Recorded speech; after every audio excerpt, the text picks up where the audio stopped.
Grow your practice, grow your wealth, grow your impact. Find out how to spend less time in the dental chair and more time on the things you love. Welcome to the Dental Wealth Podcast. Glad to have you back for another episode.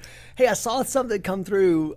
Somebody commented on LinkedIn, by the way. I just have to tell you this. And they were like, I think they were trying to maybe solicit me or tell me something. But it said, I want to tell you that was a great episode with Maffei. So there you go. Like, you're famous. There you go. I'm growing up. I'm blowing up, baby. Yeah. So there you go. I like it. Kudos to Katie for making me look good. Kudos for Reese for making me look even better. That was like an intro. Her intro to me was basically blowing you up. All right. So like, great. Thank you. Thank you. I appreciate that. It's the wrong person, but I'll take it. Matthew Maffei. I'll take it. All right, Matthew Maffei. What do we got today then? So I wanted to talk about, I saw in the news that McDonald's currently is closing down a bunch of locations. However, in order to circum the losses on the locations, they're filling their real estate with like Taco Bell's and other franchises. So I want to wrap that into a dental discussion and say, when is it appropriate for a dentist to buy real estate? Or say lease out of business? Like, when is the ideal time to do it? When should they look to do it? And give your thoughts on that. Well, I think that McDonald's obviously is the second largest real estate owner in the world, behind the Catholic Church. And one of the things that McDonald's has done, obviously they've positioned themselves well, but they started realizing that even if we're going to close down these locations, because they made the decision to buy versus lease, which a lot of companies lease, that's what the decision they made. And the idea of just leasing a place, which is what a lot of businesses do, they bought the real estate. Yeah. And so they bought this real estate, now they have an asset. Now they've got corporate decisions to make. I think we can talk about what those corporate decisions are, but that's not kind of outside the scope of today's conversation. But they can now lease those same, pieces of property, even, as you start to pull back. And there's a lot of businesses that couldn't do that. Yeah. So it's funny when I think about dental practices. So the idea was always, and by the way, banks would like you to buy the real estate. Just so FYI, if you're asking your banker, the banker's going to tell you to buy the real estate. Now, why do you think the banker would want you to buy the real estate in the deal? I mean, any thoughts? Like, if you're listening to this, why do you think your banker wants the real estate in the deal? Well, because your answer is, without you, your practice isn't worth flip. Yeah. And so, by the way, if you don't know this, most people don't know this. So when a dental practice has what we call a fire sale, right? A doctor gets sick, disabled, unfortunately passes away. The valuation decreases at a rate of 1% per day. So I'm talking massive devaluation. And so the idea of this thing, and then you still got to pay the broker, even on the mass. So this thing moves quickly. Yeah. And so if you're a bank, you got to think about your risk there for a moment. And if your risk is then in that situation, the practice, and okay, well, now all of a sudden we lent this person $750,000, $1 million, whatever you want to use, and now it's worth $250. Yeah. What are we going to do?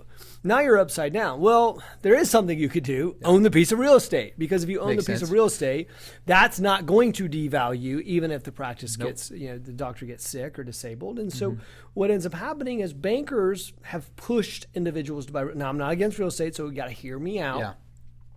But I'm letting you know that if you're having a conversation with a banker, it's like asking a lawyer if you should sue. Yeah. If you ask the banker, first of all, should I increase my loan amount? Yes. Always. And as long as you can qualify. It's almost like a rhetorical question. Right. Yeah. I mean, and then ask the surgeon, should you have surgery? The lawyer, if you should sue. Like the banker, if you should get a loan. I mean, it's just, look, that's how people pay their bills. It's okay. And so the banker is going to tell you to get real estate because it increases typically, obviously the loan origination, and then it at the same time, it's going to provide less. It's going to create less risk, I should say, for the bank. So this has kind of always been the path. Yeah. And at retirement, well, here's almost boneheaded. I don't know how else to say it, but somebody would convince someone to sell off the real estate, which never made sense because of the rental income, but that's another conversation. Yeah. The banker wanted to do it, right? Yeah. I mean, because here's why, because maybe this is because the loan was gone now. And so the banker was like, I need another loan. Let's go ahead and get let's go. That's like McDonald's, like, we're going to sell off all those 100 locations on the corner of every popular street in the country, by the way. Right. And look, I'm not Makes no sense. I mean, I'm not beating any bankers up. One of my very best friends is a banker in this industry. So it's not that I'm beating up bankers. I'm just trying to help you understand where people are coming from and listen to a podcast like this. The idea is to listen to a perspective that you wouldn't hear just bland in every other dental conference in the world and every other conversation. And so this idea of like, okay, well, all right, well, so does real estate make sense then? So should I buy real estate? And here's where the problem comes in. Here's what I would argue that the problem comes in. There's no vision in most dental practices, and there's no exit strategy. Yeah. And that's why they don't know. Because what ends up happening is somebody comes to me and say, Eric, well, should I go ahead and buy the real estate or not? And so I would go to you and say, okay, well, it's like me calling up your office and saying, hey, should I have an implant done? Yeah. And you go, well, what's going on? Yeah. And so does that make sense? So what ends up happening is it depends. It truly depends. Yeah. And why? Because it's not about the bank. It's about you. And it's about your financial plan. And it depends on what you want. So if let's just say that your goal is to become a dental DSO. Yeah. And you want to own 10 locations. And you know, that is your goal is ultimate. Maybe it's more than 10. Maybe it's 3. I don't know. Yeah. But whatever that is, then it's going to take a certain amount of capital to get there. And if you want to, you know, you can certainly get equity, cash, right, by giving up some equity. Most people don't want to do that. They want to own 100% of their business. Or maybe there's a partner and they don't want to give up their share, right? So typically what happens in that situation is then the real estate ties up capital. The bank is only going to lend you so much money. That is a fact. Yeah. And as you start adding more and more risk, it starts to become to a point where a bank says, we're good. Well, we've got enough risk out here. Right. You're going to need capital. So then, okay, well, and by the way, if some banker been doing this for a long time. I've had so many bankers, we'll write your loan. I'm like, don't listen to that. Look, until they give you something that says guaranteed, don't listen to that. But by the way, nobody can guarantee. First of all, most of the bankers don't make the underwriting decisions anyhow. Yeah. And then even at that, they can change daily, right? You're asking the salesperson if they can get it done. I mean, come on. Yeah. So what ends up happening is when we start to go back and look at this and say, all right, what makes the decision? Well, it depends on your exit strategy. If you're trying to grow to multiple locations and location after location and location, it might not make sense for you to buy the real estate because if your goal is, and it depends on whether, are you trying to get these, for instance, if you're trying to get them grouped up and then you were trying to sell them, if you were trying to, now if you wanted to keep it, if you wanted the passive income, what are you trying to sell off, 5 dental locations for, $10 million? Or are you trying to keep your practice for long term? Are you trying to create passive cash flow? Does that make sense? Like, so I don't think a lot of people even consider that when they do go to buy or lease a practice. I feel like most of the time dentists are just like, this is what I'm supposed to do. This looks like it's going to be enough ops. And that's how they make their decision. Not off of like what you always say and tell clients is, what's your exit strategy? Ultimately speaking, what are you trying to get with it? What are you trying to accomplish? And then that's why I see people get stuck in a lease that they thought they're only going to be in for 3 years, and they're 20 years later still in that same shopping center, still wanting to get out of the lease, but they don't really know how. It's because they didn't know what they were going to try to do with the practice. That's right. And I see it all the time with dentists. It's like, what is the end game? Then they start asking the question, should I buy this real estate? Well, it goes to ultimate down speak with you, and then they say, what are you trying to get out of it? I love real estate. I mean, by all means, like I love real estate, just so you know. Like I always tell people, look, there's 2 commonalities of most wealthy people, and that is they have low to no personal debt and they own real estate. Yep. I don't want anyone to listen to this and say Eric's against real estate. Hell no, I'm not. Yeah. I'm a big, huge fan of it. And by the way, if you sell off everything for $10 million, you should probably buy some real estate with that $10 million. Yeah. And so I'm okay with I like real estate. I love it. I love having ownership in real estate. But the question is always access to capital. This is the number one thing that people do not think about. And it's interesting where people will invest money anyhow, buying, really expensive things they don't need. I see on the news right now, it's like, what should you do with your $1,400 stimulus check? And I start seeing like ads come across that are like, go to Rooms to Go and go do all this. I'm like, good for them. Good for them to capitalize. There's a lot of resources that you could. There's a lot of people who are going to see that ad and they're going to be pumped. They're going to be like, oh yeah, deal. 5 rooms of furniture for $1,200. So somebody's family member works for Rooms to Go. I just offended somebody somewhere, I'm sure. So I got off track. Now we're like, where are we I at? think that when you look, here's the thing. It's all about access to capital in business. Look, I didn't make up the saying cash is king. there's a reason why. I explained to people before. You can be profitable and go out of business. I'll say that again. Yeah. You can be profitable and go out of business. I've said it on this podcast before. Most people don't know what a cash flow statement is. It's amazing to me how many doctors get a P&L and a balance sheet, but never look at a cash flow statement. Don't even know what it is. And so the reason why the CPA doesn't give it to you is hell, they don't even know. I mean, they don't even care, honestly, because they're not business owners. And so it's access to capital. Mm-hmm. It's getting is this going to affect so what is my game plan? So first thing you have to have a vision. You have to know where you're going. What's your exit strategy? What am I trying to get accomplished? This idea of being passive and I'm just going to practice 4 days a week and I'll figure it out as I go along. Yeah, that's not a business strategy. Nobody should go into a business like that. I had a call on vacation last week. I was sitting on the lake and had a call with somebody, and it's interesting. He said to me, Eric, what is your exit strategy? And I could have just, I mean, I was ready to go. I was like, here's my exit strategy. Yeah. And so because of that, then this person could be like, okay, well, based on that, let's talk through it, right? Mm-hmm. That's right. I talk to people too. I think everybody should have advisors. And so what ends up happening is, although one advisor was I talked to 2 weeks ago, I was like, no, we're good there. Yeah, we're not. But I want you to hear me on this. You have to know where you're going. You have to have complete clarity, and that doesn't mean it can't change. It doesn't mean that you can't move. I don't think when McDonald's opened those 100 locations that they thought they were going to be handing over to Domino's. It doesn't mean that it can't change over time, and it probably will. But you have to say, if I tie up $2 million in real estate, what is that going to cost me in the long run? Because look, I love real estate, but it ain't going to produce what a dental practice produces. No. Not even close.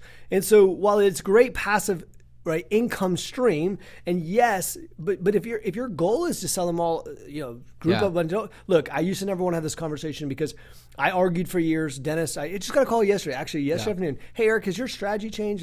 No, I still tell doctors, look, let's keep the practice. I'll show you how valuable it is if you keep it. But I also say, if you're going to sell, because I try to get doctors not to sell their dental practices, they refuse. They're going to sell them. Yeah. So here's the thing. If you're going to sell, that's fine, but let's maximize it. And know, even if you're going to sell, let's just say you're going to sell in the next 3 years, know what you need to do at the end of it. Because here's the thing. They're still selling them off, not looking at the real estate, selling off the real estate, not understanding what it's worth. They're putting themselves in a bad position. There's a bunch of people telling them, that's a great idea, it's a great idea. Right. And no one's looking at it objectively. And saying, look, if you are going to sell, let's maximize the hell out of this thing. Let's get as much money as possible. Let's maximize the real estate. Let's make sure that those things are happening. So it comes down to, your question is, should doctors, be in real estate? Should they not be in real estate? I'm going to give you an accountant answer. Accountants always say it depends, right? It's like an accountant answer. When would you suggest someone lease versus own real estate?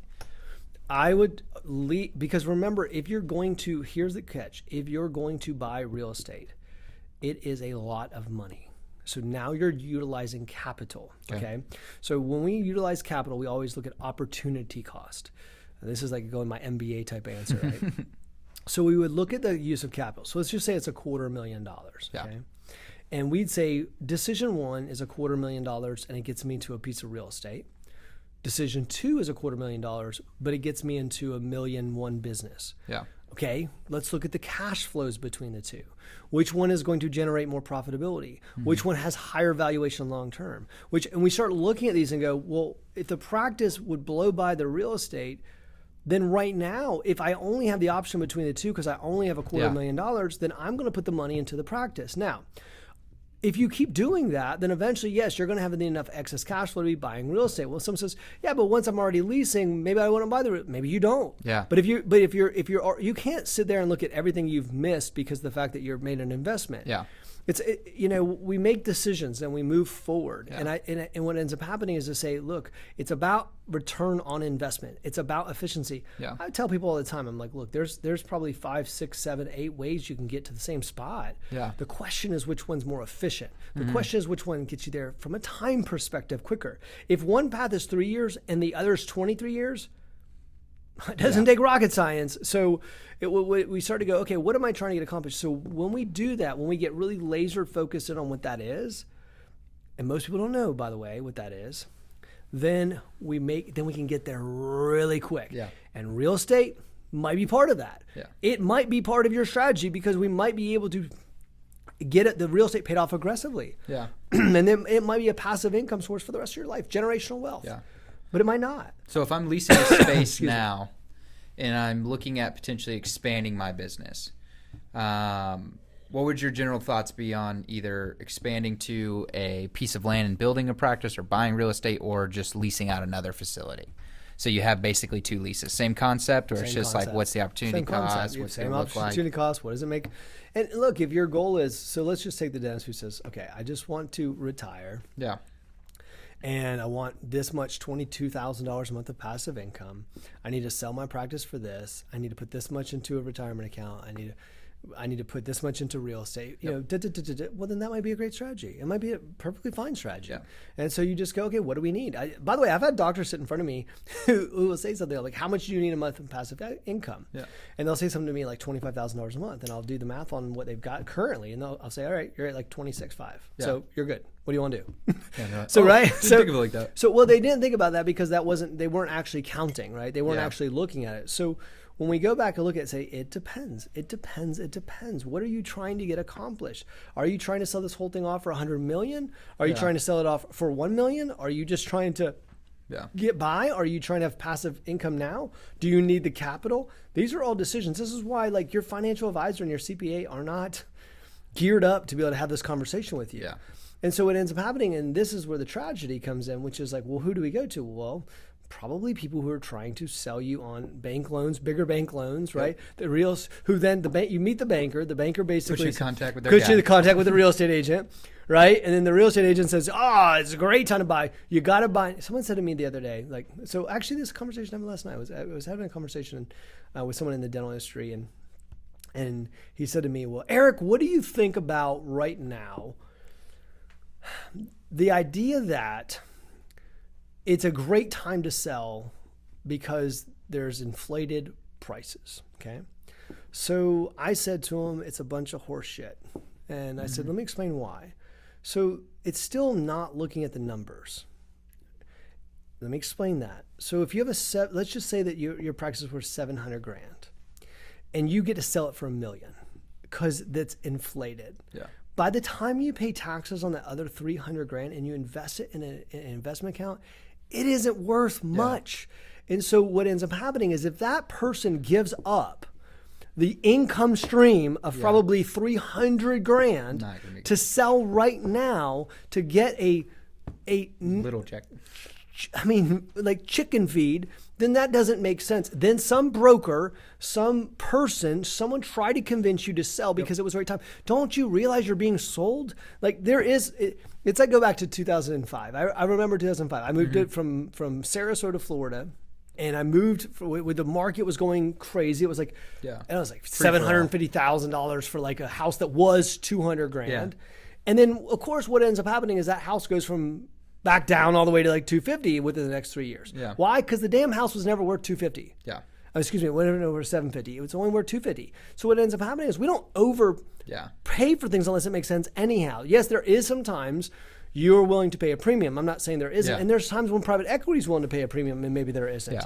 But you have to look at the long-term cash flow. Now, if your goal is to get some very large check and you get a higher multiple of EBITDA, that's a different conversation maybe. Maybe that's a different conversation when we go, hey, because private equity is putting this type of numbers on it, maybe we need to make a move within a certain period of time. Now look, you're talking about a completely different conversation. Yeah. You're talking about literally an A conversation and like an L conversation. Yeah. Like one is a gigantic business strategy that's a much bigger movement, and the other one, and by the way, I'd argue that those valuations are still going to be there anyhow. Yeah. And then the other one is not even close to the same conversation. Now, I feel like we'll be on this podcast. Where are we at? Like 20? We'll be on here for like 45 minutes, an hour, 2 hours. We can just keep going. Yeah. I want to say something. This idea, 2 years from now, no one's going to be buying dental practices.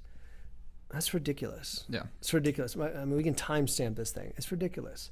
That didn't happen in the medical industry. I mean, the margins on veterinarian medicine aren't even close to dental, and they're swooping those things up. And some of that, I'd have to see the numbers on that because, I mean, the ratios aren't even close to the same. And so when we go back and look at this and say, listen, I've done the math. I know what the math looks like. look, the ROI on a dental practice, on the acquisition of a dental practice and being able to systemize and scale that thing are going to be the same numbers in 5 years and 10 years.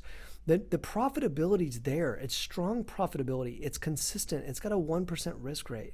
Look, the idea of timing markets and is how you lose a lot of money. And so what we do is we make smart decisions about business models. The truth is, dental's reliable. You go back to the old Warren Buffett thing. You know, look what he buys. He buys businesses that are reliable, that people need. Things like Geico, right? Yeah. And so dentistry is always going to be there. It's always going to have a need. It's always going to be in the marketplace. Even during tough times, people are going to go to the dentist. Yep. And so if the margins are still there and you have the ability to make the larger economy at scale, you have the more ability to grow, why would someone not buy that? Yeah. It wouldn't even make sense not to buy it because the return is strong. So I think some of this idea of like private equity is going to be out of the business in 2 years, I couldn't disagree more. Yeah. And I think what ends up happening is we go back and say, if the return's there, there's always going to be private equities are going to create a fund and have people invest money in the fund to go ahead and buy dental practices. It makes sense. It makes good sense. So I think I think that people are speaking of that and aren't really sure now. I'm a long way from real estate, which is where this all started, right? I could talk about stuff for years, right? But I'll bring it back to this, which is where I'm going with this, is the idea of, because I'm talking down two different roads and I'm taking you down one road and another road and just say, gosh, when we start talking about this stuff, doesn't it just depend? Mm-hmm. It depends. And so you've got to have counsel. I think the important thing is like you need to know what it looks like for your future. I mean, you always say it's exit strategy. So before you even start thinking about leasing versus owning or getting another location or leasing another location, it's ultimately speaking, what do you want? Like, how quickly do you want to get there and how do I get that in place? If I don't know how to do it, get somebody that shows you how to do it. Yeah. Now, a lot of people could, by the way, here's a little bit of just something for you to know, that if you're just going to blow the damn money on bullshit anyhow, then buy the damn real estate. Like if you're just going to go buy a bunch of equipment you don't need and take home more, yes, buy the piece of real estate. My gosh, I'm talking about, so this is like the vacuum thing. I was telling someone the other day, and it happened on this podcast where it kind of conversation always pops up where people say, well, I could do better in the stock market, or I could do, if you actually invest in the stock market, but you probably won't. So, I mean, yes, it probably makes more sense if you're actually trying to utilize capital well and be really smart about it to probably go ahead and buy the practice that has a higher return and it has much better margins, much better return, more predictable. Yeah, I'd probably do that. However, what'd you do with the PPP loan? That's an vacuum. Don't get me there. People say to me, this is the funny thing about PPP. Now you brought it up. I didn't bring it up. But Here we go. Another 20 minutes. We're here for the next hour on this one. Freaking A. So talking about oh my God, I'm gonna get like upset here. I'll ask the dental practice. I'll say, what did you use PPP on? You got $183,000. What did you use it on? Payroll. Okay, look. Okay, what did you do with $183,000 was displaced? That's right. What did you do with? I don't know. What do you mean you don't know? It's $183,000. How the F did you lose $183,000? I don't know. And you're like, so no, buy real estate then. Yes, please just go don't let somebody get you. Yes, because you're going to blow the damn money anyhow. So yes, if that's your question, if you don't know where your PPP money went, please please just skip over to this. Buy real estate tomorrow because it's going to be an asset. You're going to pay the debt. It's going to accumulate. You're going to have a fixed asset. It's going to pay you a passive income over a period of time. Don't sell the damn thing off when you sell the dental practice. Create a long-term lease, and you're in great shape. Yep.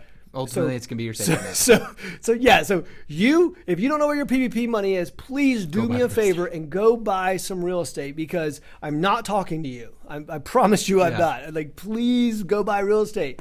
Because dental kind of ended up in this boat because of the fact of the way patients rolled into it. I'm not going to get into it all on this one. You guys know what I'm talking about. Everyone on this podcast knows what I'm talking about. I don't need to get into why that you had an additional $183,000. Yeah. And so what happens is people weren't tracking that. So that's what financial advisors love to come to people and say, well, you don't do this investment, do stock market. If you look at the stock market over a period of time, ... And I'm like, yeah, in a vacuum, they're right. But you've got to be able to make the investment. And if you don't make the damn investment, then it doesn't matter anyhow. Yeah. So I love real estate. We'll wrap this up with a little bow. So, look, I'm good with real estate. I think it's a bitter question of this. What is your vision? Yep. Which I always come down to. People, vision, that sounds fluffy. Isn't that like core values and like mission statement? The vision's the damn direction of your company. If you don't know the direction of your company, how do you communicate that? How do you allocate capital? You can't allocate capital if you have no idea where you're going. Like, you've got to know where you're going. You got to have somebody who can look at this stuff and help you make decisions around it. And then, look, $1 million is a shitload of money. Like, don't just start buying $1 million assets without having any clue if there was something better for you to put your money in. And so, no, does this make sense to put $1 million here? Does it make sense to put $1 million there? What's the highest return? What's the most efficient? Does this coordinate with my plan? All these things have to be answered. And if you don't, it not only will cost you 7 figures, it'll cost you 8 figures. It is a gigantic move. This is why it's funny, we've got ads running now on Facebook. Yeah. And so I always love the little comments that people throw in there, like, completely uneducated comments. And the one I love the most, though, is always aren't people supposed to retire with less they had when they were working? And I'm like, that's why you're posting on my ad, because you're sitting around with nothing else to do because you have no money and you're broke and you're staring at your damn computer screen all day long because it's always like 11 o'clock. It's always 11 o'clock. Or like it's always 4 something, o'clock right? in the afternoon. It's always a weird time, right? Where they've had like a glass of wine or two. They've got their fingers greased up enough to write something ugly, and it's always hilarious because I'm like, because they're so like, isn't it just normal? That's the problem. It's normal. The problem is it's average. It's the 95% of people who will never reach the potential that they were given on this planet because of the fact that they were trying to be normal. They were trying to be average. They were trying to be everybody. They were trying to be like everyone else. They looked at all their dentists that were growing at 2.5% and decided to be them. They went to the consultant who was growing their clients at 2.5%, the CPA that was growing their clients at 2.5%, and they took the same damn dumb advice over and over again. I'm getting like passionate here because it's stupid. But it's true. And then you go back and say, okay, well, all right, well, let's think about that for a minute. What does that actually mean to me? It means I can't go down the same road as these bozos. No, listen to me. You should not stop working with less money than you had when you were working. What I mean is, I don't like to use the word retirement because I think you should be active in some form of fashion your entire life. Your assets should continue to grow. They should. Your income should continue to grow. It should. And you can do that. And you can create that. But that's why the person who has the time to with their greasy fingers to type on the keyboard is because they have the time. That's the whole point. So now I'm just getting fired up. Let me calm down here for a minute. I need to bring like some kind of like meditative like pillow or something. Like bring it down. Bring it down. Some candles. Some candles. We'll get some candles in here. Some eucalyptus. So maybe an ukulele. Yeah. Bring it down here, right? Chant or something, like bring down the like some waterfall like sounds in the background. You have to do like we have to like Reese, you're gonna have to like get like some kind of thing, calming like, elements. some calming, like when I get like fired up, you're gonna have to be like, Eric, calm down. You have to have like a signal for like just chill. I'm sure I offended somebody at some point during this podcast. They already left anyhow because their greasy fingers are the one that typed that thing. They would type it, but they were curious, right? I'm leasing 4 buildings. I hate this. They were curious, so they typed, right? They were like, I hope I'll provoke them enough to actually like give me some attention. By the way, I just delete it. Okay. Let's bring it back. Thank you for listening.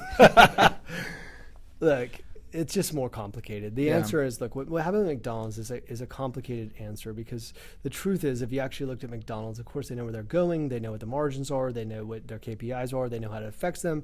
They're looking at probably operations that aren't giving them the margin. They're looking at their long-term business model. They're looking at a lot more than you're looking at. So when they start making these decisions, they say, well, look, we own the real estate.